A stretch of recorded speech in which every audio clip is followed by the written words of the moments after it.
Doctor Shyamaprasad মুখার্জির জন্মজয়ন্তীতে আয়োজিত রক্তদান শিবিরকে কেন্দ্র করে ফের প্রকাশ্যে হাওড়া গ্রামীণ জেলা বিজেপির গোষ্ঠীদ্বন্দ্ব। জানা গেছে, শনিবার হাওড়া গ্রামীণ জেলা বিজেপির কার্যালয় প্রাঙ্গণে একটি রক্তদান শিবিরের আয়োজন করা হয়। অন্যদিকে তার ঠিক 200 মিটার দূরেই আরও একটি রক্তদান শিবিরের আয়োজন করা হয়।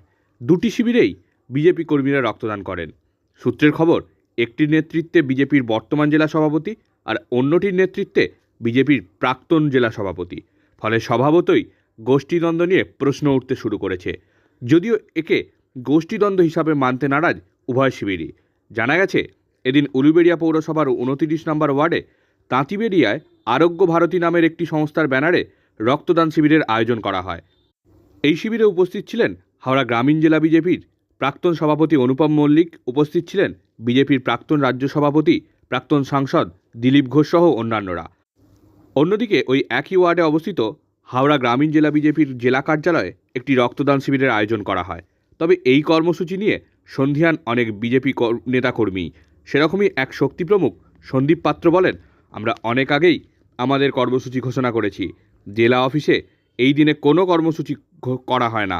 তার আরও সংযোজন, আমাদের কোনো কর্মসূচিতেই আর জেলা অফিসে ডাকা হয় না বা জানানো হয় না। সংগঠন কি ভেঙে পড়েছে, তার প্রশ্ন।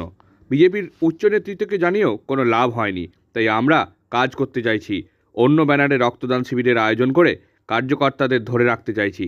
বিজেপি নেতাকর্মীদের এরকম মন্তব্যে স্বভাবতই গোষ্ঠীদ্বন্দ্ব নিয়ে প্রশ্ন উঠতে শুরু করেছে।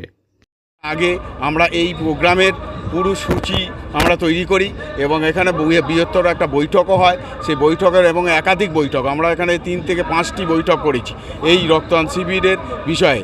এবং আরোগ্য ভারতীর ব্যানারে আমরা এখানে রক্তদান শিবির নিই এবং আমাদের জেলা অফিসে যে রক্তদান শিবির, জেলা অফিসে আজকের দিনে রক্তদান শিবির হয় না। এই রক্তদান শিবির আজকে থেকে 15-20 বছর আগে যে উলুবেড়িয়া ইনস্টিটিউট হলে একটা প্রোগ্রাম হতো, সেই প্রোগ্রামটা বন্ধ হয়ে যায়। বিশেষ কিছু কারণ ছিল, আমি জানি না সব ঠিক। জেলা অফিস থেকে আমরা ডাক পাইনি বা আমাদেরকে সেইভাবে জানানো হয়নি এবং বাই ফোনেও আমাদের জানানো হয়নি।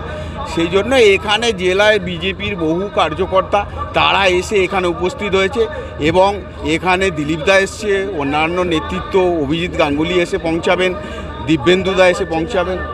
ডাক পাচ্ছি না বলতে আমরা বুঝতে পারছি না যে এই মুহূর্তে জেলা অফিসের যে সমস্ত কার্যকর্তা আছে তারা সেইটা কিভাবে নিচ্ছে বা কেন ডাকছে না, বা তারা কি সাংগঠনিকভাবে ভেঙে পড়েছে বা তারা চালাতে পারছে না, এইসব বিষয় আছে। তা আপনাদের প্রচার হতে পারেন, আমাদের ওরকম কিছু নেই। বর্তমান আর নতুন নিয়ে কিছু নেই, বর্তমান আর পুরনো নিয়ে কোনো দ্বন্দ্ব নেই, কারণ সবই তো বিজেপিরই লোক, কিছুই নেই, গোষ্ঠীদ্বন্দ্ব নেই। আপনারা জানেন, আমি যখন এখানে দীর্ঘদিন ধরে প্রায় 4.5 বছর সভাপতি ছিলাম, তো আমার হাতেই সব তৈরি, মানে জেলা অফিস থেকে আরম্ভ করে যত কর্মী কার্যকর্তা দেখছেন, নতুন মুখ আছে কি? নতুন মুখ নেই, সব পুরনোই ছিল। তো তাকে সেখানে তারাই আছে। শ্যামাপ্রসাদ মুখার্জির জন্মদিন উপলক্ষে বিভিন্ন জায়গায় রক্তদান শিবির, বিভিন্ন অনুষ্ঠান হচ্ছে।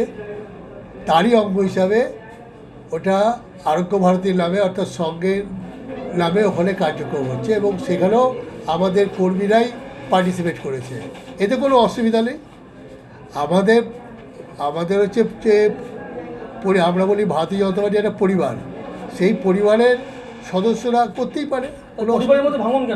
না, কোনো ভাঙনের ব্যাপার নেই। ওখানেও আমাদের হচ্ছে ছেলেরাই করছে, কার্যকর্তারাই করছে, আমার জেলা অফিসেও হচ্ছে। তাহলে ওটা হচ্ছে সংঘের ব্যানারে হচ্ছে, আরোগ্য ভারতী হচ্ছে সংঘের একটা উইংস।